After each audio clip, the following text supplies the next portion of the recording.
A physician phoned his patient one afternoon and told him, "I have some bad news and some worse news for you. The bad news is that all your medical test results show that you have only 24 hours to live." The patient said, "What news could be worse than that?" The physician answered, "I have been trying to reach you since yesterday." Fear is one distressing emotion experienced by human beings that can easily fight against our progress in life. But fear also has its benefits. On the negative side, fear prevents us from enjoying the blessings of the moment by distracting us from the thoughts of some evil that may never even happen. The past is gone. The future we are not sure of. This moment is what we have. But fear seldom allows us to enjoy this moment. For example, this Holy Mass is what we have at this moment. Rather than focusing on how to make the best of it, some might be focusing on the fear of the length of the homily or the entire Mass. When the Mass is over, rather than enjoy the drive home or to the restaurant, some might be focused on the fear of all the traffic lights turning red when they get there. And when we get to lunch, rather than enjoy the meal, some may be afraid of how many calories there are in the meal. While still employed, rather than enjoy the job, some become preoccupied with the fears about retirement. And so we keep missing the blessings of the moment.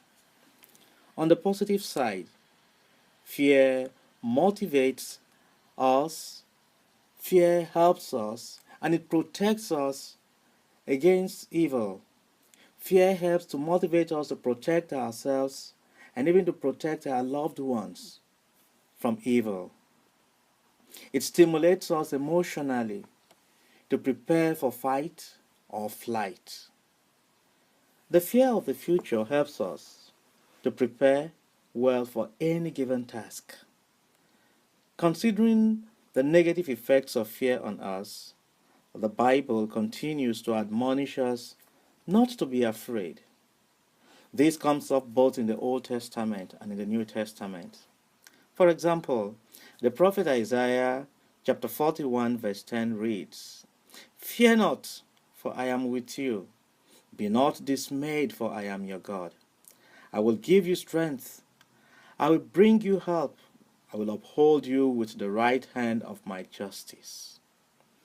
And in today's gospel passage, Jesus said to his apostles, "Take courage, it is I. Do not be afraid." This is not to deny the existence of things that make us fear.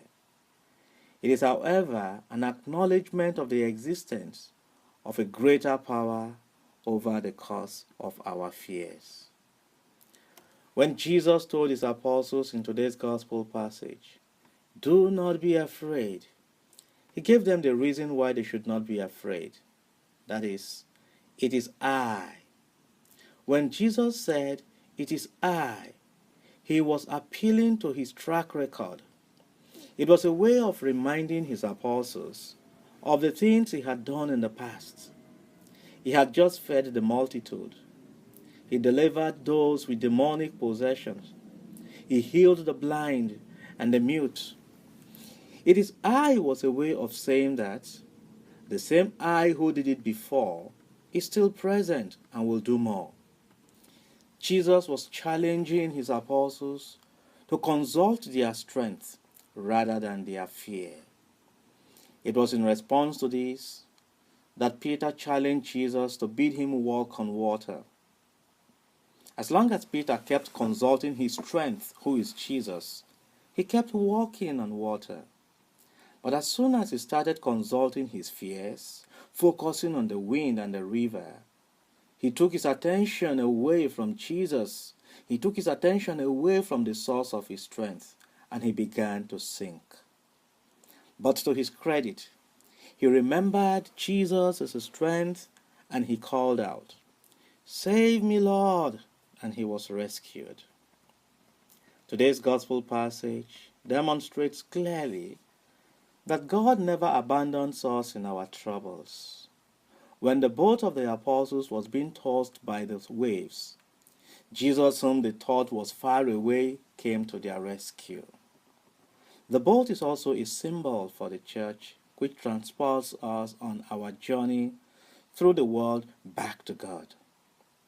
Though the church continues to face the waves in the form of internal and external challenges, the church remains victorious as Christ has promised to be with the church till the end of the ages. And also that the gates of the underworld would not be able to prevail against the church.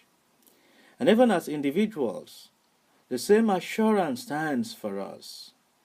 For greater is he that is in you than he that is in the world. 1 John chapter 4, verse 4.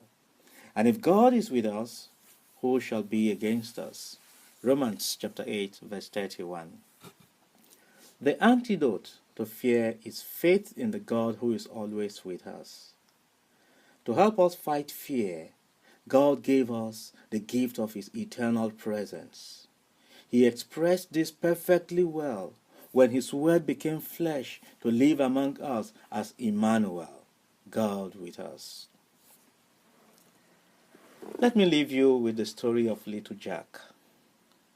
Little Jack got up at midnight and woke his dad up to accompany him to the bathroom as he was scared of going alone since it was dark.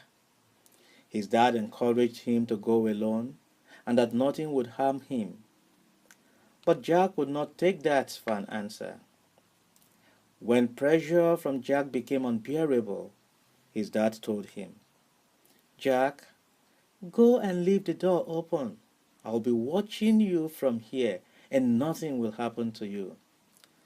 Jack got up from the bed and asked, "Dad, are you watching?" "Yes, Jack," replied his dad. Before opening the door, Jack quizzed his dad again. "Dad, are you watching?" "Yes, Jack," replied his dad again. Finally, when Jack got into the bathroom, before carrying out the business that took him there, he asked his dad for the third time, "Dad, are you still watching?" "Yes, Jack," replied his dad. With this, Jack confidently made use of the bathroom, believing that his father was watching over him, and so no harm could come his way. His father, however, fell asleep and started snoring before Jack came back. Jack expressed this confidence in his father, who could fall asleep while he was still in the bathroom. But the good news is, we have a God and a Father who neither sleeps nor slumbers. He watches over us always, as we have in Psalm 121 verse 4. Therefore, at the end of this Mass, my dearly beloved in Christ, I urge you to go in peace and make the best of each moment you have, enjoying yourselves, helping one another, and loving God, because, you know what?